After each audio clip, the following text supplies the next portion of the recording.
Hello friends, welcome to BSK sir classes YouTube channel. Friends, మనకి staff selection commission నుండి CGL సిజిఎల్ కి సంబంధించి 14,582 వేకెన్సీస్తో అఫీషియల్గా మనకి నోటిఫికేషన్ అయితే రిలీజ్ చేశారు. ఈ నోటిఫికేషన్ కి సంబంధించి మీరు ఆన్లైన్లో ఏ విధంగా అప్లై చేయాలనేటువంటి స్టెప్ బై స్టెప్ ప్రాసెస్ ని ఈ వీడియోలో చెప్తాను. మీరు స్కిప్ చేయకుండా చివరి వరకు చూసి ఆన్లైన్లో అప్లికేషన్స్ అయితే పెట్టుకోండి. సో వీడియో చూస్తున్నటువంటి వారు వీడియోని లైక్ చేసి ఛానల్ని సపోర్ట్ చేయండి. ఈ వీడియోకి 1000 లైక్స్ అయితే ఎక్స్పెక్ట్ చేస్తున్నాను. సో ప్రతి ఒక్కరు కూడా లైక్ చేసి మీ ఫ్రెండ్స్కి షేర్ చేయండి. ఫస్ట్ టైం మన ఛానల్ని విజిట్ చేస్తే సబ్స్క్రైబ్ చేసుకుని బెల్ సింబల్ని యాక్టివేట్ చేసుకోండి. ఆన్లైన్ అప్లికేషన్ ప్రాసెస్ వీడియోలోనికి వెళ్లే ముందు నేను మీకు కొన్ని ఇంపార్టెంట్ వివరాలు చెప్తాను. అవి చెప్పిన తర్వాత అప్లికేషన్ ప్రాసెస్లోనికి వెళ్తాను. సో మీరు ఆన్లైన్ అప్లికేషన్ ప్రాసెస్ని 9th జూన్ నుండి 4th జూలై లోపు మీరు అప్లికేషన్స్ అయితే పెట్టుకోవాలి. అప్లై చేసుకున్నటువంటి క్యాండిడేట్స్ మీరు అప్లికేషన్లో ఏమైనా మిస్టేక్స్ చేసి సబ్మిట్ చేసినట్లయితే వాటిని కరెక్షన్ చేసుకోవడానికి మీకు 9th జూలై నుండి 11th జూలై మధ్యన టైం అయితే ఇస్తున్నారు. సో అప్లై చేసినటువంటి క్యాండిడేట్స్ కి టైర్ 1 ఎగ్జామినేషన్ 13th ఆగస్ట్ నుండి 30th ఆగస్ట్ మధ్యన ఉంటుంది. టైర్ 2 ఎగ్జామినేషన్ డిసెంబర్ 2025 లో ఉంటుంది. ఎస్ఎస్సి సిజిఎల్ ద్వారా రిలీజ్ అయినటువంటి ఈ గ్రూప్ బి అలాగే గ్రూప్ సి స్థాయి పోస్టులన్నిటికీ కలిపి మీరు ఒకేసారి అప్లికేషన్ అయితే పెట్టుకోవాలి. పర్టికులర్ గా పోస్టులని సెలెక్ట్ చేసేది ఏమీ ఉండదు. సో మీకు ఉన్నటువంటి ఏదైనా డిగ్రీ క్వాలిఫికేషన్ ని బేస్ చేసుకుని ఈ పోస్టులన్నిటికీ కూడా మీరు ఒక సింగిల్ అప్లికేషన్ పెట్టుకుంటే మీకు సెలక్షన్ ప్రాసెస్ అంతా అయిపోయిన తర్వాత టైర్ 1 టైర్ 2 అయిపోయిన తర్వాత మీరు పోస్ట్ ప్రిఫరెన్స్ ఇచ్చుకోవాల్సి ఉంటుంది. అప్పుడు మీకు నచ్చినటువంటి పోస్ట్ కి మీరు సెలెక్ట్ చేసుకోవచ్చు. ఈ పోస్టులకి మినిమం 18 నుంచి మాక్సిమం 32 సంవత్సరాల మధ్య వయసు ఉన్నటువంటి క్యాండిడేట్స్ అందరూ కూడా అప్లికేషన్స్ అయితే పెట్టుకోవచ్చు. 20 to 30 ఇయర్స్ మధ్య ఏజ్ లిమిట్ అయితే ఉండాలి. అంటే 20 to 30 ఇయర్స్ మధ్య ఏజ్ లిమిట్ ఉన్నటువంటి వారు కూడా అప్లై చేసుకోవచ్చు అనమాట. మినిమం 18 సంవత్సరాలు ఉండాలి, మాక్సిమం 32 సంవత్సరాలు ఉన్నా కూడా అప్లై చేసుకోవచ్చు. ఎస్సీ ఎస్టీ క్యాండిడేట్స్ కి 5 ఇయర్స్, ఓబీసీ క్యాండిడేట్స్ కి 3 ఇయర్స్ ఏజ్ రిలాక్సేషన్ కల్పిస్తున్నారు. మీరు ఆ ఏజ్ రిలాక్సేషన్ కూడా కలుపుకొని మీకు ఏజ్ సరిపోవట్లేదు అనుకుంటే మీరు అప్లై చేసుకోవచ్చు. ఈ పోస్టులకి సంబంధించి ఎనీ డిగ్రీ క్వాలిఫికేషన్ ఉన్న ప్రతి ఒక్కరు కూడా అప్లై చేసుకోవచ్చు అండి. మీకు ఏ డిగ్రీ క్వాలిఫికేషన్ ఉన్నా, బీఈ బీటెక్ అయినా, బీఎస్సీ అయినా, బీకామ్, బీజెడ్సీ, బీఫార్మసీ ఇలాగా ఏ డిగ్రీ క్వాలిఫికేషన్ ఉన్నా కూడా అప్లై చేసుకోవచ్చు. 1/8/2025 నాటికి మీ యొక్క డిగ్రీ అనేది కంప్లీట్ అవుతుంది అనుకుంటే ఆ ఫైనల్ ఇయర్ స్టూడెంట్స్ కూడా అప్లై చేసుకోవచ్చు అని చెప్పేసి ఇచ్చారు. సో బ్యాచిలర్ డిగ్రీ చేసినటువంటి క్యాండిడేట్స్ ప్రతి ఒక్కరు కూడా ఈ జాబ్స్ కి అప్లై చేసుకోవడానికి ఎలిజిబిలిటీ ఉంది. అయితే ఈ పోస్టులకి మీరు అప్లై చేయాలి అంటే 100 రూపీస్ ఫీ పేమెంట్ అయితే చేయాలి. ఉమెన్ క్యాండిడేట్స్ అందరికీ, ఏ కేటగిరీ వారైనా ఉమెన్ క్యాండిడేట్స్ కి, ఎస్సీ ఎస్టీ క్యాండిడేట్స్ కి, అలాగే PWD and ex service men candidates కి ఎటువంటి ఫీ అయితే లేదు. వారు ఫ్రీగా అప్లికేషన్ పెట్టుకోవచ్చు. యూఆర్, ఈడబ్ల్యూఎస్ అలాగే ఓబీసీకి సంబంధించినటువంటి మేల్ క్యాండిడేట్స్ ఎవరైతే ఉన్నారో వారు మాత్రమే ఈ యొక్క 100 రూపీస్ ఫీ పేమెంట్ అయితే చేయాల్సి ఉంటుంది. ఓకే, సో ఇప్పుడు ఏ విధంగా మీరు ఆన్లైన్లో అప్లికేషన్ పెట్టుకోవాలనేది చెప్తాను. మీరు ఎస్ఎస్సికి సంబంధించిన అధికారిక వెబ్సైట్లోనికి వచ్చిన తర్వాత ఇక్కడ అప్లై అని చెప్పేసి ఉంటుంది. సో దీనిపైన క్లిక్ చేస్తే ఇక్కడ ప్రజెంట్ లైవ్ లో ఉన్నటువంటి నోటిఫికేషన్స్ ఏవైతే ఉన్నాయో వాటన్నిటికీ సంబంధించినటువంటి అప్లికేషన్ ప్రాసెస్ అయితే జరుగుతుంది కాబట్టి అవన్నీ డీటెయిల్స్ చూపిస్తుంది. ఇక్కడ కంబైన్డ్ గ్రాడ్యుయేట్ లెవెల్ ఎగ్జామినేషన్ అని చెప్పేసి ఉంటుంది. ఇక్కడ అప్లై అనేటువంటి ఆప్షన్ పై క్లిక్ చేయండి. సో క్లిక్ చేసిన వెంటనే మీకు ఈ విధంగా లాగిన్ కి సంబంధించినటువంటి ఫామ్ అయితే ఓపెన్ అవుతుంది. మీరు ఆల్రెడీ 1 టైం రిజిస్ట్రేషన్ చేసుకున్నటువంటి క్యాండిడేట్స్ అయితే గతంలో మీరు ఎస్ఎస్సికి సంబంధించి అండ్ రీసెంట్ గా రిలీజ్ అయిన ఎస్ఎస్సి ఫేజ్ 13 గానీ, హిందీ ట్రాన్స్లేటర్స్ గానీ, స్టెనోగ్రాఫర్ లాంటి పోస్టులకి మీరు అప్లై చేసుకున్నట్లయితే వారికి ఆల్రెడీ ఓటీఆర్ ఉంటుంది కాబట్టి మీరు డైరెక్ట్ గా మీ యొక్క registration number and password enter చేసి ఈ క్యాప్చా కోడ్ ఇక్కడ ఎంటర్ చేసి లాగిన్ పై క్లిక్ చేయడం ద్వారా మీరు డైరెక్ట్ గా లాగిన్ అయిపోయి అప్లికేషన్ పెట్టుకోవచ్చు. లేదు మీరు ఫస్ట్ టైం మీరు ఎస్ఎస్సి జాబ్ కి మీ యొక్క లైఫ్ లో ఫస్ట్ టైం మీరు అప్లై చేసుకుంటున్నటువంటి క్యాండిడేట్స్ అయితే మీరు న్యూ యూజర్ కాబట్టి ఇక్కడ రిజిస్టర్ నౌ అనేటువంటి ఆప్షన్ పై క్లిక్ చేసి ఫస్ట్ మీరు రిజిస్ట్రేషన్ చేసుకోవాలి. దీన్ని ఓటీఆర్ రిజిస్ట్రేషన్ అని చెప్పేసి అంటారు. సో మీరు ఒక్కసారి రిజిస్ట్రేషన్ చేసుకుంటే చాలండి. ఇంకా లైఫ్ టైంలో మీరు 1 టైం రిజిస్ట్రేషన్ ద్వారా మీరు డైరెక్ట్ గా లాగిన్ అయిపోయి ఎస్ఎస్సికి సంబంధించిన ఏ జాబ్స్ కైనా కూడా మీకు క్వాలిఫికేషన్స్ ఉంటే అప్లై చేసుకోవచ్చు. ఇక్కడ చూడండి, న్యూ క్యాండిడేట్ 1 టైం రిజిస్ట్రేషన్ అని చెప్పేసి ఉంది. సో ఈ పర్టికులర్ 4 డీటెయిల్స్ ని మీరు ఫిల్అప్ చేసి సబ్మిట్ చేస్తే మీ యొక్క 1 టైం రిజిస్ట్రేషన్ అనేది కంప్లీట్ అవుతుంది. సో ఇక్కడ మీరు కంటిన్యూ అనేటువంటి ఆప్షన్ పై క్లిక్ చేయండి. సో క్లిక్ చేసిన వెంటనే మీకు సంబంధించినటువంటి పర్సనల్ డీటెయిల్స్ ని అడుగుతూ ఇక్కడ ఒక పర్సనల్ డీటెయిల్స్ కి సంబంధించిన ఫామ్ అయితే ఓపెన్ అవుతుంది. సో ఇక్కడ మీరు do you have an Aadhaar card అని చెప్పేసి అడిగారు. సో ప్రతి ఒక్కరు కూడా ఎస్ అని చెప్పేసి పెట్టండి. ఒకవేళ మీరు నో అని చెప్పేసి పెట్టినట్లయితే ఇక్కడ మెన్షన్ చేసినటువంటి నేమ్ ప్రూఫ్ కి సంబంధించినటువంటి డాక్యుమెంట్ ని అప్లోడ్ చేయాలి, డేట్ ఆఫ్ బర్త్ ప్రూఫ్ కి సంబంధించినటువంటి డాక్యుమెంట్ ని అప్లోడ్ చేయాలి, అలాగే అడ్రస్ ప్రూఫ్ కి సంబంధించినటువంటి డాక్యుమెంట్ ని అప్లోడ్ చేయాలి, అలాగే మీ యొక్క ఫోటోగ్రాఫ్ ని అప్లోడ్ చేయాలి, అలాగే దీనితో పాటు జెండర్ ప్రూఫ్ కింద మీరు మేల్ ఆ ఫిమేల్ అనేది తెలిపేటువంటి జెండర్ ప్రూఫ్ సర్టిఫికేట్ ని కూడా ఇక్కడ మెన్షన్ చేసినటువంటి పర్టికులర్ డాక్యుమెంట్స్ లో ఏదో ఒక డాక్యుమెంట్ ని మీరు ఈ విధంగా అప్లోడ్ చేయాల్సి ఉంటుంది. సో ఇన్ని డాక్యుమెంట్స్ మీరు ఆధార్ కార్డు లేదు అని చెప్పేసి మీరు నో అని చెప్పేసి పెడితే ఇవన్నీ కూడా అప్లోడ్ చేయాలి. అదే మీరు ఎస్ అని చెప్పేసి పెడితే సింపుల్ గా మీకు సంబంధించినటువంటి ఆధార్ కార్డ్ డీటెయిల్స్ ని మీరు ఇక్కడ ఎంటర్ చేయాలి. Aadhaar card number 12 digit number ని మీరు ఇక్కడ ఎంటర్ చేసి అదే నంబర్ ని మీరు ఇక్కడ వెరిఫై చేసుకోవాల్సి ఉంటుంది. వెరిఫై చేసుకున్న తర్వాత ఇక్కడ ఈ చెక్ బాక్స్ ని మీరు క్లిక్ చేయాలి. క్లిక్ చేసిన తర్వాత ఇక్కడ మీరు సెండ్ ఓటీపీ అనేటువంటి ఆప్షన్ పై క్లిక్ చేయాలండి. సో మీరు ఆధార్ కార్డ్ ని ఖచ్చితంగా మీరు మీ యొక్క మొబైల్ నంబర్తో లింక్ చేసుకోవాలన్నమాట. మొబైల్ నంబర్తో లింక్ చేసుకోకపోతే మీకు ఓటీపీ అనేది రాదు. మీరు లింక్ చేసుకోవాలి ఖచ్చితంగా. మీరు లింక్ చేసుకోకపోతే దగ్గరలో ఉన్నటువంటి ఆధార్ సెంటర్కి వెళ్ళి మీ యొక్క ఆధార్ కార్డుకి మీరు ఎప్పుడు యూజ్ చేసేటువంటి మొబైల్ నంబర్ ఏదైతే ఉంటుందో పర్మనెంట్ మొబైల్ నంబర్, ఆ మొబైల్ నంబర్ని లింక్ చేసుకోండి. లింక్ చేసుకుంటే మీరు ఇక్కడ సెండ్ ఓటీపీ అనేటువంటి ఆప్షన్ పై క్లిక్ చేసిన వెంటనే మీరు ఆధార్కి సంబంధించి ఏదైతే మీరు మొబైల్ నంబర్ ఇచ్చారో ఆ మొబైల్ నంబర్కి ఒక ఓటీపీ వస్తుంది. ఆ ఓటీపీని ఇక్కడ మీరు ఒక బాక్స్ ఓపెన్ అవుతుంది. ఆ బాక్స్ లో ఎంటర్ చేసి సబ్మిట్ చేసినట్లయితే మీ యొక్క ఆధార్ వెరిఫికేషన్ అనేది సక్సెస్ అవుతుందన్నమాట. సో ఇలాగ మీరు ఖచ్చితంగా చేసుకోవాలి. ఇలా చేసుకోకపోతే ఫర్దర్ గా మీరు చాలా ప్రాబ్లమ్స్ ని ఫేస్ చేయాల్సి వస్తుంది. అండ్ మీ యొక్క ఓటీఆర్ వన్ టైం రిజిస్ట్రేషన్ కూడా సబ్మిట్ కాదనమాట.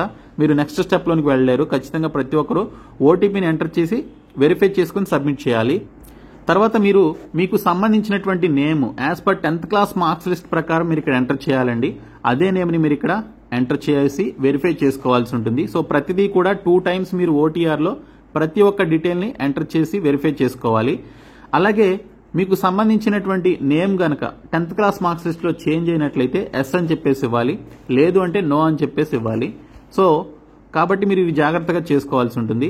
తర్వాత మీకు సంబంధించినటువంటి జెండర్ ని మీరు ఇక్కడ సెలెక్ట్ చేసుకోవాలి, మేల్ ఆ ఫిమేల్ అనేది. అదే జెండర్ ని వెరిఫై చేసుకోవడానికి మళ్ళీ మీరు ఇక్కడ వెరిఫై జెండర్ పై క్లిక్ చేసి మీరు అదే జెండర్ ని సెలెక్ట్ చేసుకోవాలి. అలాగే మీ యొక్క date of birth 10th class marks list లో ఏ విధంగా అయితే ఉంటుందో ఆ డేట్ ఆఫ్ బర్త్ ని ఇక్కడ క్యాలెండర్ ఉంటుంది. ఈ క్యాలెండర్ ప్రకారం మీకు సంబంధించినటువంటి ఇయర్ ఇవన్నీ కూడా మీరు సెలెక్ట్ చేసుకొని సో దానికి సంబంధించినటువంటి పర్టికులర్ డేట్ ఆఫ్ బర్త్ ని సెలెక్ట్ చేసుకోవాలన్నమాట. సో మీరు ఇక్కడ ఏదైతే డేట్ ఆఫ్ బర్త్ ఇచ్చారో అది ఖచ్చితంగా 10th క్లాస్ మార్క్స్ లిస్ట్ లో ఉండాలి. అండ్ అదే డేట్ ఆఫ్ బర్త్ ని మీరు ఇక్కడ మళ్ళీ వెరిఫై చేసుకోవడానికి ఎంటర్ చేయాలి. అలాగే మీకు సంబంధించిన father name 10th class marks list లో ఏ విధంగా అయితే ఉందో ఆ విధంగా ఇచ్చి అదే ఫాదర్ నేమ్ ని మళ్ళీ మీరు వెరిఫై చేసుకోవడానికి ఎంటర్ చేయాలి. మదర్ నేమ్ కూడా సేమ్ అలాగే 10th క్లాస్ మార్క్స్ లిస్ట్ ప్రకారం ఏ విధంగా అయితే ఉంటుందో అదే మదర్ నేమ్ ని ఎంటర్ చేసి మళ్ళీ వెరిఫై చేసుకోవాలి. తర్వాత matriculation 10th class education board కి సంబంధించినటువంటి పర్టికులర్ మెట్రికులేషన్ కి సంబంధించి ఇక్కడ డీటెయిల్స్ అయితే అడుగుతున్నారు. సో ఇక్కడ చూసుకుంటే మీరు ఆ బోర్డు ఎక్కడ కంప్లీట్ చేశారనేది అడుగుతున్నారండి. So board of secondary education Andhra Pradesh అని చెప్పేసి ఉంటుంది చూడండి. ఆంధ్రప్రదేశ్ లో చదివినటువంటి వారు so board of secondary education Andhra Pradesh అని చెప్పేసి ఇవ్వాలి. అదే మీరు తెలంగాణలో చదివినట్లయితే board of secondary education Telangana అని చెప్పేసి ఇవ్వాల్సి ఉంటుంది. అదే మీరు ఆ బోర్డుని మళ్ళీ వెరిఫై చేసుకోవాలన్నమాట. సేమ్ బోర్డుని మళ్ళీ మీరు ఇక్కడ సెలెక్ట్ చేసుకోవాల్సి ఉంటుంది. ఎటువంటి మిస్టేక్స్ లేకుండా పైన ఇచ్చినదే మళ్ళీ క్రింద ఇచ్చామా లేదా అనేది చూసుకోండి. అలాగే రోల్ నెంబర్ వచ్చేసి 10th క్లాస్ మార్క్స్ లిస్ట్ ప్రకారం మీకు 10th క్లాస్ మార్క్స్ లిస్ట్ లో ఏ విధంగా అయితే ఉందో రోల్ నెంబర్ ఆ విధంగా ఎంటర్ చేయాలి. ఒకవేళ roll code and roll number ఉన్నట్లయితే అదే మీరు ఇక్కడ ఎంటర్ చేయాలి. సో జాగ్రత్తగా రోల్ నెంబర్ ఎంటర్ చేసి అదే రోల్ నెంబర్ ని మీరు ఇక్కడ వెరిఫై చేసుకోవాల్సి ఉంటుంది మళ్ళీ ఎంటర్ చేసి. ఇంకా మీరు 10th క్లాస్ ఎప్పుడు పాస్ అవుట్ అయ్యారని చెప్పేసి అడుగుతున్నారు. So year of passing 10th class ఎప్పుడు పాస్ అవుట్ అయ్యారనేది మీరు ఇక్కడ ఇయర్ ఆఫ్ పాసింగ్ అనేది మీరు ఇక్కడ సెలెక్ట్ చేసుకోవాలన్నమాట. తర్వాత ఇయర్ ఆఫ్ పాసింగ్ మీరు అదే సెలెక్ట్ చేసుకోవాలన్నమాట. సేమ్ 2014 సెలెక్ట్ చేసుకొని వెరిఫై చేసుకోవాలి. ఇంకా హైయెస్ట్ లెవెల్ ఆఫ్ ఎడ్యుకేషన్ అని చెప్పేసి అడుగుతున్నారు. సో మీరు డిగ్రీ చదివారా, పీజీ చదివారా, లేకపోతే డిప్లొమానా, ఇంటర్మీడియటా, పిహెచ్డి చేశారా, ఇది మీరు సెలెక్ట్ చేసుకోవాలన్నమాట. మీ యొక్క హైయెస్ట్ క్వాలిఫికేషన్ మీరు ఎక్కడి వరకు చదువుకుంటే అది మీరు ఇవ్వాలన్నమాట. తర్వాత క్యాండిడేట్స్ మొబైల్ నంబర్ అని చెప్పేసి ఇచ్చారు, అలాగే ఈమెయిల్ ఐడి అని చెప్పేసి ఇచ్చారు. సో ఈ రెండు కూడా మీరు ఎప్పుడు యూజ్ చేసేటువంటి మొబైల్ నంబర్, ఎప్పుడు యూజ్ చేసేటువంటి ఈమెయిల్ ఐడి మీరు ఇక్కడ ఇవ్వాల్సి ఉంటుంది. ఇచ్చిన తర్వాత ఈమెయిల్ ఐడి ద్వారా కానీ లేకపోతే మొబైల్ ద్వారా ఈ రెండిట్లో ఏదో ఒక దాని ద్వారా మీరు వ్యాలిడేషన్ చేసుకోవాలండి. మీరు ఎంటర్ చేసిన వెంటనే వ్యాలిడేట్ అని చెప్పేసి వస్తుంది. ఇక్కడ దానిపైన క్లిక్ చేస్తే ఒక ఓటీపీ వస్తుంది మీరు ఇచ్చినటువంటి మొబైల్ నంబర్కి. ఆ ఓటీపీ ఎంటర్ చేసిన వెంటనే వ్యాలిడేషన్ కంప్లీట్ అవుతుంది. వ్యాలిడేషన్ సక్సెస్ఫుల్లీ కంప్లీటెడ్ అని చెప్పేసి చూపిస్తుంది. సో ఈ విధంగా ఈ రెండు కూడా వ్యాలిడేషన్ అయితే అవుతాయి. అయిన తర్వాత మీరు ఇక్కడ సేవ్ అండ్ నెక్స్ట్ పై క్లిక్ చేయండి. సేవ్ అండ్ నెక్స్ట్ పై క్లిక్ చేసిన తర్వాత మీకు ఒక రిజిస్ట్రేషన్ నంబర్ అయితే వస్తుందండి. వన్ టైం రిజిస్ట్రేషన్ కి సంబంధించిన నంబర్ అయితే వస్తుంది. ఇది మీరు స్క్రీన్ షాట్ గానీ లేదా నోట్ చేసుకోవడం గానీ చేయండి. తర్వాత కంటిన్యూ పై క్లిక్ చేయండి. కంటిన్యూ పై క్లిక్ చేసిన తర్వాత ఇక్కడ మీకు రిజిస్ట్రేషన్ నంబర్ అనేది ఆటోమేటిక్ గా ఎంటర్ అవుతుంది. మీకు ఒక పాస్వర్డ్ అనేది వస్తుంది అనమాట. మీరు ఇచ్చినటువంటి మొబైల్ నంబర్ కి అలాగే మీరు ఇచ్చినటువంటి మెయిల్ అడ్రస్ కి పాస్వర్డ్ అనేది వస్తుంది. సో ఆ పాస్వర్డ్ అది ఓల్డ్ పాస్వర్డ్, అంటే మీకు మెయిల్ కి అండ్ మొబైల్ నెంబర్ కి వచ్చిన ఆ ఓల్డ్ పాస్వర్డ్ ఇక్కడ ఎంటర్ చేసి మీరు ఒక కొత్త పాస్వర్డ్ ని న్యూ పాస్వర్డ్ ని క్రియేట్ చేసుకోవాలి. ఆ పాస్వర్డ్ ఏ విధంగా ఉండాలి అంటే ఒక క్యాపిటల్ లెటర్ ఉండాలి, ఒక స్మాల్ లెటర్ ఉండాలి, స్పెషల్ క్యారెక్టర్ ఉండాలి, అలాగే ఒక నంబర్ ఉండాలి. ఓకే, ఈ విధంగా మీరు ఆ పాస్వర్డ్ని మినిమం 8 క్యారెక్టర్స్ ఉండే విధంగా చూసుకోవాలన్నమాట. అంటే మీ యొక్క పాస్వర్డ్లో 8 క్యారెక్టర్స్ ఉండాలి. అందులో ఒకటి క్యాపిటల్ ఉండాలి, స్మాల్ ఉండాలి లెటర్స్, అలాగే ఒక నంబర్ ఉండాలి. ఆ తర్వాత స్పెషల్ క్యారెక్టర్స్ డాలర్ కానీ @ కానీ ఈ విధంగా ఉండాలన్నమాట. సో ఆ విధంగా మీరు ఒక స్ట్రాంగ్ పాస్వర్డ్ని క్రియేట్ చేసుకోవాలి ఇక్కడ. సో క్రియేట్ చేసుకొని అదే పాస్వర్డ్ని మళ్ళీ కన్ఫర్మ్ చేసుకోవడానికి ఆ పాస్వర్డ్ని మళ్ళీ ఇక్కడ మీరు ఎంటర్ చేయాలి. ఎంటర్ చేసిన తర్వాత కొన్ని సెక్యూరిటీ క్వశ్చన్స్ అయితే అడుగుతుంది. సో ఇక్కడ మీకు ఆ సెక్యూరిటీ క్వశ్చన్స్ కి సంబంధించి మీరు ఆన్సర్ చేయాలన్నమాట. సింపుల్ గానే ఉంటాయి. ఆన్సర్ చేసిన తర్వాత ఇక్కడ సేవ్ అండ్ నెక్స్ట్ పై క్లిక్ చేయండి. తర్వాత థర్డ్ స్టెప్ లో మీరు ఇక్కడ అడిషనల్ డీటెయిల్స్ లోనికి వస్తారు. అడిషనల్ డీటెయిల్స్ లో మీ యొక్క కేటగిరీ సెలెక్ట్ చేసుకోమని చెప్పేసి అడుగుతుంది. సో ఇక్కడ కేటగిరీలో చూసుకుంటే మీరు యూఆర్ఆ, ఈడబ్ల్యూఎస్ఆ, ఓబీసీనా, ఎస్సీ ఎస్టీ క్యాండిడేటా, పీడబ్ల్యూడీ ఈ విధంగా మీరు కేటగిరీని సెలెక్ట్ చేసుకొని అదే కేటగిరీని మీరు ఇక్కడ వెరిఫై చేసుకోవాలి. నేషనాలిటీ సిటిజన్ ఆఫ్ ఇండియా అని చెప్పేసి ఉంటుంది. సో అది మీరు కంటిన్యూ చేయండి.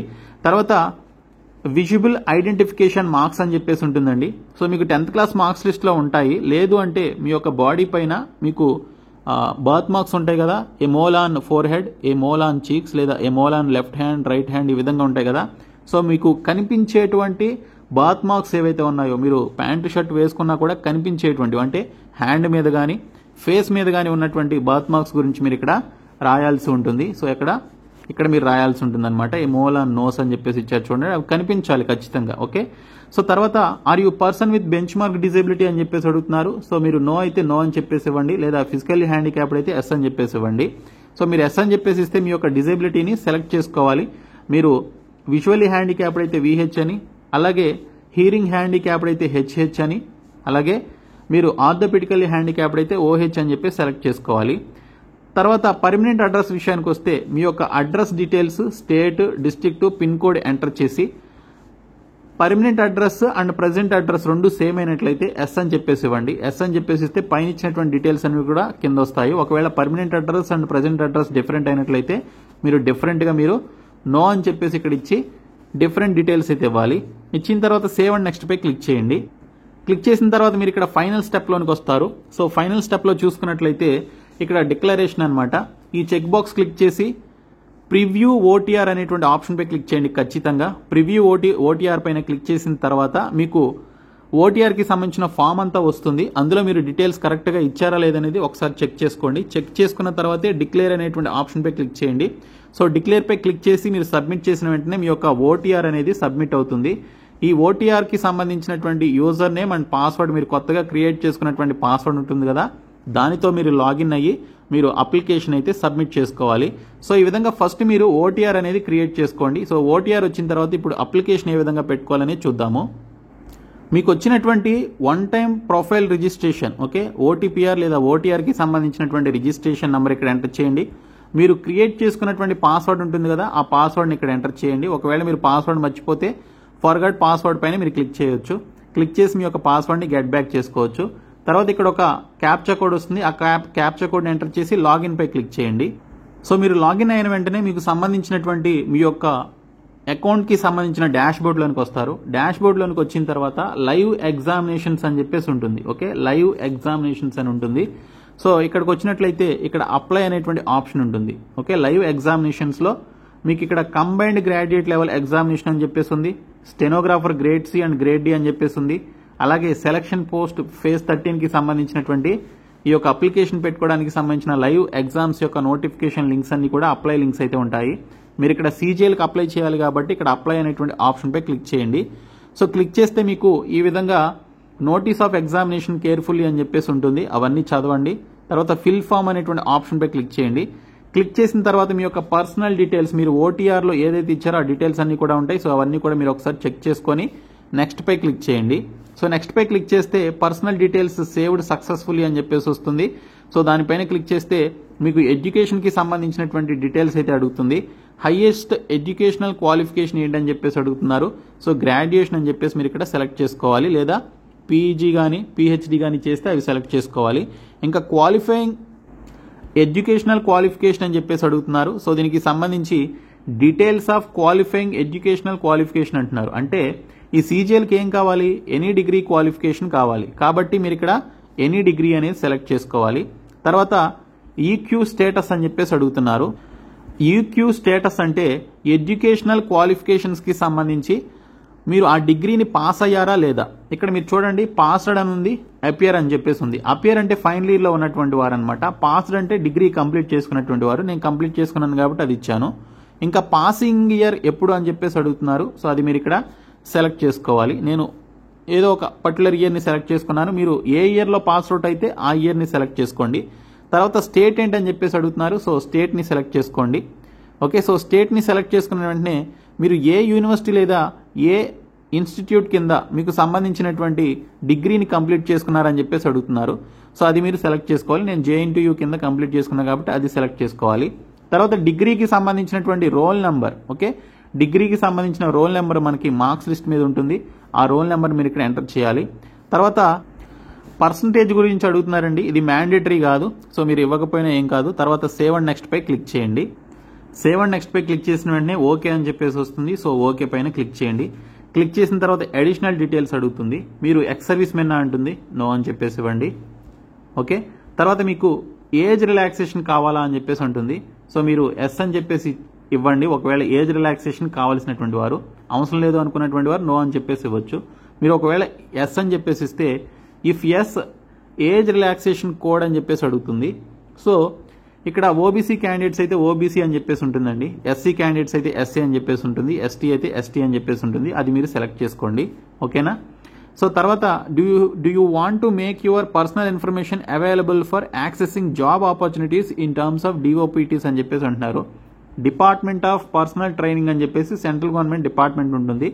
సో ఆ జాబ్ ఆపర్చునిటీస్కి సంబంధించి మీకు ఆ పర్సనల్ ఇన్ఫర్మేషన్ని, ఓకే, ఆ డిపార్ట్మెంట్లో పొందుపరచడం మీకు ఇంట్రెస్ట్ ఉందా లేదా అంటున్నారు. మీరు ఎస్ నో ఏదైనా ఇవ్వచ్చు, ఎటువంటి ప్రాబ్లం ఉండదు. తర్వాత మీరు ఇక్కడ సేవ్ అండ్ నెక్స్ట్ పై క్లిక్ చేయండి. సేవ్ అండ్ నెక్స్ట్ పై క్లిక్ చేసిన తర్వాత సక్సెస్ ఓకే అని చెప్పేసి వస్తుంది. సో దానిపైన క్లిక్ చేయండి. సో క్లిక్ చేసిన తర్వాత ఇక్కడ మీరు చూడండి, అడిషనల్ ఇన్ఫర్మేషన్ 2లో మీరు ఇక్కడ ప్రిఫరెన్స్ ఆఫ్ ఎగ్జామినేషన్ సెంటర్ అని చెప్పేసి అడుగుతుంది. ఇక్కడ మీరు 3 ప్రిఫరెన్సెస్ అయితే ఇవ్వాలన్నమాట ఎగ్జామినేషన్ సెంటర్స్కి సంబంధించి. ఇక్కడ ఫస్ట్ సెంటర్ మీరు ఫస్ట్ రీజియన్ అండ్ రీజియన్ పక్కనే మీకు సెంటర్ ఉంటుంది. ఇక్కడ మనకి SR రీజియన్ అనమాట, మనది సౌతర్న్ రీజియన్ కిందకు వస్తుంది కాబట్టి ఆ రీజియన్ని సెలెక్ట్ చేసుకొని నేను విజయవాడ ఇచ్చాను ఫస్ట్ సెంటర్. తర్వాత సెకండ్ ప్రిఫరెన్స్ నేను మళ్ళీ క్రిందకు వెళ్ళి కింద నుంచి పైకి వస్తే కొంచెం SR రీజియన్ కనిపిస్తుంది. అందులో నేను ఇక్కడ పక్కనే గుంటూరు అని చెప్పేసి ఉంటుంది కదా విజయవాడ పక్కన, సో అది ఇస్తాను. ఓకే, సో కొంచెం గుంటూరు దగ్గర కాబట్టి అది ఇచ్చాను. తర్వాత మళ్ళీ థర్డ్ ప్రిఫరెన్స్ అయితే ఇవ్వాలి. సో థర్డ్ ప్రిఫరెన్స్ చూసుకున్నట్లయితే సో తిరుపతి ఇచ్చాను. సో ఈ విధంగా విజయవాడ, గుంటూరు, తిరుపతి ఈ 3 లొకేషన్స్ నేను ఎగ్జామినేషన్ సెంటర్స్గా ఇవ్వడం జరిగింది. సో మీరు మీకు దగ్గరలో ఉన్నటువంటి సెంటర్స్ని ఈ విధంగా ఇచ్చుకున్నట్లయితే మీరు దగ్గరలోనే ఎగ్జామినేషన్ రాసుకోవచ్చు. తర్వాత ఇక్కడ చూడండి, ఫిజికల్లీ హ్యాండిక్యాప్డ్ అయినట్లయితే మనం OTR ఫామ్లో ఎస్ అని చెప్పేసి ఇచ్చినట్లయితే ఇవన్నీ కూడా యాక్టివ్లో ఉంటాయి. మనం నో అని చెప్పేసి ఇచ్చాం కాబట్టి ఇవన్నీ కూడా యాక్టివ్లో లేవన్నమాట. తర్వాత ఇక్కడ స్క్రైబ్ని పెట్టుకోవడానికి సంబంధించి మీకు ఫిజికల్ లిమిటేషన్కి సంబంధించి స్క్రైబ్ని పెట్టుకోవడానికి మీకు దానికి సంబంధించినటువంటి నోటీసు సర్టిఫికేట్ అవి ఉన్నాయా అంటున్నారు. సో స్క్రైబ్ని పెట్టుకునేటువంటి PWD క్యాండిడేట్స్ ఎస్ అని చెప్పేసి ఇవ్వాలి, లేదంటే నో అని చెప్పేసి ఇవ్వండి. అలాగే are you also applying for post of junior statistical officer అని చెప్పేసి అడుగుతున్నారండి. ఓకే, మీరు జూనియర్ స్టాటిస్టికల్ ఆఫీసర్కి మీరు అప్లై చేయాలి అంటే డిగ్రీతో పాటు మీ యొక్క డిగ్రీలో స్టాటిస్టిక్స్కి సంబంధించినటువంటి సబ్జెక్ట్ అయితే ఉండాలి. అది ఉన్నట్లయితే ఇది కూడా మీరు ఇక్కడ సెలెక్ట్ చేసుకోవచ్చు. మీకు ఒకవేళ ఆ సబ్జెక్ట్ ఉన్నా మీకు రాయడం ఇష్టం లేకపోతే నో అని చెప్పేసి ఇవ్వచ్చు అనమాట. కాబట్టి ఇక్కడ మీరు నో అని చెప్పేసి నేనైతే ఇస్తున్నాను, నాకు ఆ సబ్జెక్ట్ లేదు అండ్ ఆ జాబ్కి అప్లై చేయాలని ఇంట్రెస్ట్ కూడా లేదు. అలాగే మనకి ఇక్కడ స్టాటిస్టికల్ ఇన్వెస్టిగేటర్ గ్రేడ్ 2 అని చెప్పేసి ఇచ్చారు. సో ఈ పోస్ట్కి సంబంధించి మీకు క్వాలిఫికేషన్ ఉంటే మీరు అప్లై చేయాలి అనుకుంటే ఎస్ అని చెప్పేసి ఇవ్వండి, లేదు అంటే మీరు ఇక్కడ నో అని చెప్పేసి ఇవ్వాలి. ఈ పోస్ట్కి మీరు అప్లై చేయాలి అన్నా కూడా మీ యొక్క డిగ్రీలో స్టాటిస్టిక్స్ అనేది ఒక సబ్జెక్ట్గా ఉండాలండి, అప్పుడే మీరు అప్లై చేసుకోవాల్సి ఉంటుంది. కాబట్టి నాకు ఆ సబ్జెక్ట్ లేదు కాబట్టి నో అని చెప్పేసి ఇచ్చాను. తర్వాత సేవ్ అండ్ నెక్స్ట్ పై క్లిక్ చేయండి. సో ఇక్కడ మనకి సక్సెస్ అని చెప్పేసి వస్తుంది. సో ఓకే పైన క్లిక్ చేయండి. సో క్లిక్ చేసిన తర్వాత ఇక్కడ మీరు చూసుకున్నట్లయితే మీ యొక్క ఫోటో అండ్ సిగ్నేచర్ని అప్లోడ్ చేయాల్సి ఉంటుందండి. ఇక్కడ మీరు ఈ ఈ యొక్క బార్ కోడ్ని కనుక మీరు క్యూఆర్ కోడ్ని కనుక మీరు స్కాన్ చేసినట్లయితే మీకు సంబంధించినటువంటి ఫోటోగ్రాఫ్ని అప్లోడ్ చేయడానికి సంబంధించి ఫేస్ ఆథెంటిఫికేషన్ ద్వారా ఫేస్ ఆథెంటికేషన్ ద్వారా మీరు చేయాలన్నమాట. అది ఏ విధంగా చేయాలనేది మనకి ఇక్కడ స్టెప్స్ అయితే ఇచ్చారు. ఫస్ట్ మీరు మై ఎస్ఎస్సి అనేటువంటి యాప్ని డౌన్లోడ్ చేసుకోవాలి, మొబైల్ అప్లికేషన్ అనమాట అది. సో నేను మీకు ఇప్పుడు ప్లే స్టోర్లో చూపిస్తాను. ఈ మై ఎస్ఎస్సి అనేటువంటి స్టాఫ్ సెలక్షన్ కమిషన్కి సంబంధించినటువంటి యాప్ని మీరు ఇన్స్టాల్ చేసుకోవాలి. ఇన్స్టాల్ చేసుకున్న తర్వాత మీరు ఇందులో లాగిన్ అవ్వాల్సి ఉంటుంది అనమాట. సో సేమ్ మీరు ఏ విధంగా అయితే వెబ్సైట్లో లాగిన్ అయ్యారో ఆ విధంగా లాగిన్ అవ్వాలి. లాగిన్ అయిన తర్వాత మీకు అప్లికేషన్ అనేది డైరెక్ట్గా ఓపెన్ అవుతుంది. సో మీరు దీనికి సంబంధించి ఫేస్ ఆథెంటికేషన్ ద్వారా మీ యొక్క దీనికి సంబంధించినటువంటి మీ ఫోటోని డైరెక్ట్గా క్యాప్చర్ చేయాలన్నమాట. లైవ్లో క్యాప్చర్ చేసి అప్లోడ్ చేయాలి. అంత ముందులాగా ఫోటోని అప్లోడ్ చేయడం కాదు. సో మీరు లైవ్లో క్యాప్చర్ చేసి అప్లోడ్ చేయాలి. సో మీరు దీనికి సంబంధించి డాష్ బోర్డ్లోకి వెళ్ళిన తర్వాత మై అప్లికేషన్లో సో కంటిన్యూ బటన్ పై క్లిక్ చేసి మీరు ఆ పర్టికులర్ రెస్పెక్టివ్ ఎగ్జామినేషన్ సెలెక్ట్ చేసుకొని, నేను ఇందాక ఏ విధంగా అయితే ఎస్ఎస్సి సీజీఎల్కి సంబంధించి అప్లై అనేటువంటి ఆప్షన్ ఏ విధంగా అయితే సెలెక్ట్ చేసుకుని ఆ విధంగా సెలెక్ట్ చేసుకొని ఆధార్ ఆథెంటికేషన్ వెరిఫికేషన్కి సంబంధించిన ఫేస్ ఆథెంటికేషన్ ద్వారా మీరు డైరెక్ట్గా ఒక స్క్వేర్ బాక్స్ అయితే వస్తుంది. ఆ బాక్స్లోనే మీ ఫేస్ వచ్చే విధంగా మీరు దీనికి సంబంధించి మీ యొక్క ఫేస్ని స్కాన్ చేసి మీరు మీ యొక్క ఫోటోగ్రాఫ్ని సబ్మిట్ చేయాలన్నమాట. చాలా జాగ్రత్తగా చేయాల్సి ఉంటుంది. అలాగే మీ యొక్క ఫోటోగ్రాఫ్కి సంబంధించినటువంటి ఇన్స్ట్రక్షన్ చూసుకున్నట్లయితే బ్యాక్గ్రౌండ్ అనేది ప్లెయిన్ బ్యాక్గ్రౌండ్ ఉండాలి, మంచి లైట్ ఉండాలి. అలాగే మీ యొక్క ఐ లెవెల్ అనేది ఆ పర్టికులర్ సర్కిల్ ఏదైతే ఉందో ఆ సర్కిల్లోనే మీ యొక్క ఐ అనేది చూడాలన్నమాట, మీ కన్ను అనేది చూడాలి. కెమెరా వైపు మీరు స్ట్రైట్గా చూడాల్సి ఉంటుంది. తర్వాత ఫేస్ అనేది ఆ పర్టికులర్ బాక్స్ రెక్టాంగులర్ బాక్స్ ఏదైతే ఉంటుందో అందులో ఉండాలని చెప్పేసి ఇచ్చారు. మీరు దూరంగా ఉండకూడదు, కొంచెం దగ్గరగా ఉండాలి. సో క్యాప్ కానీ మాస్క్ కానీ గ్లాసెస్ కానీ స్పెక్టికల్స్ కానీ ఇవేమీ కూడా మీరు పెట్టుకొని ఉండకూడదు. అవేమీ లేకుండా ఈవెన్ మీరు స్పెక్టికల్స్ పెట్టుకునేటువంటి క్యాండిడేట్స్ అయినా అవి తీసేసి మీరు క్యాప్చర్ చేయాలి. అలాగే do not wear earphones or any device while capturing photo అని చెప్పేసి అన్నారు. సో చెవిలో ఎటువంటి ఇయర్ ఫోన్స్ కానీ ఇయర్ బడ్స్ కానీ పెట్టుకోకూడదు. సో ఈ విధంగా క్యాప్చర్ లైవ్ ఫోటో అనేటువంటి ఆప్షన్ పై క్లిక్ చేసి మీరు లైవ్లో మీరు దీనికి సంబంధించినటువంటి ఫోటో అయితే అప్లోడ్ చేయాలన్నమాట. తర్వాత సిగ్నేచర్ వచ్చేసి 10 KB నుంచి 20 KB లోపు జేపీఈజీ ఫార్మాట్లో ఉండాలి. సో మీ యొక్క సిగ్నేచర్ని ఈ విధంగా మీరు సెట్ చేసుకోవాలన్నమాట. 6 సెంటీమీటర్స్ విడ్త్ 2 సెంటీమీటర్స్ హైట్ అని చెప్పేసి మీరు సెట్ చేసుకోవాలి. అది ఎలా అంటే resizr.com అని చెప్పేసి ఉంటుంది ఒక వెబ్సైట్. resizr.com అని మీరు సెర్చ్ చేయండి, గూగుల్లో వెబ్సైట్ వస్తుంది. అందులో మీ యొక్క సిగ్నేచర్ని స్కాన్ చేసినటువంటి డాక్యుమెంట్ని అప్లోడ్ చేసి 6 సెంటీమీటర్స్ విడ్త్ 2 సెంటీమీటర్స్ హైట్ ఉండే విధంగా చూసుకొని మీరు దాన్ని సెట్ చేసుకున్నట్లయితే మీ యొక్క సిగ్నేచర్ అనేది ఇక్కడ అప్లోడ్ చేసినట్లయితే సక్సెస్ఫుల్లీ సిగ్నేచర్ అప్లోడెడ్ అని చెప్పేసి వస్తుంది గ్రీన్ కలర్లో. అప్పుడు మీరు దీనికి సంబంధించినటువంటి ఈ యొక్క సిగ్నేచర్ అనేది సక్సెస్ఫుల్గా అప్లోడ్ అవుతుంది. సో అప్లోడ్ అయిన తర్వాత మీరు సేవ్ అండ్ నెక్స్ట్ పై క్లిక్ చేయండి. సో ఫైనల్ స్టెప్లోకి వచ్చిన తర్వాత డిక్లరేషన్ ఫామ్ అని చెప్పేసి ఉంటుంది. సో ఈ డిక్లరేషన్ ఫామ్లో మీరు ఇక్కడ ఐ అగ్రీ అనేటువంటి ఆప్షన్ పై క్లిక్ చేసి ఇక్కడ ఒక క్యాప్చా కోడ్ ఉంటుంది. ఆ క్యాప్చా కోడ్ని ఎంటర్ చేసి మీరు ఇక్కడ సబ్మిట్ పై క్లిక్ చేస్తే మీ యొక్క అప్లికేషన్ సబ్మిట్ అవుతుంది. మీరు ఫీ పే చేయాల్సినటువంటి క్యాండిడేట్స్ కాకపోతే మీకు సంబంధించినటువంటి అప్లికేషన్ డైరెక్ట్గా సబ్మిట్ అయిపోతుంది. లేదు అంటే ఫీ పే చేయాల్సినటువంటి క్యాండిడేట్స్ అయితే మీరు పేమెంట్ గేట్వే దగ్గరికి వెళ్తారు. అక్కడ మీరు debit card, credit card, UPI options ద్వారా మీ యొక్క fee payment 100 rupees fee payment చేసి మీరు అప్లికేషన్ అయితే సబ్మిట్ చేసుకోవచ్చు. సో ఈ విధంగా ప్రతి ఒక్కరు కూడా అప్లై చేయండి. సో ఈ వీడియోని మీ ఫ్రెండ్స్కి షేర్ చేయండి. Thank you.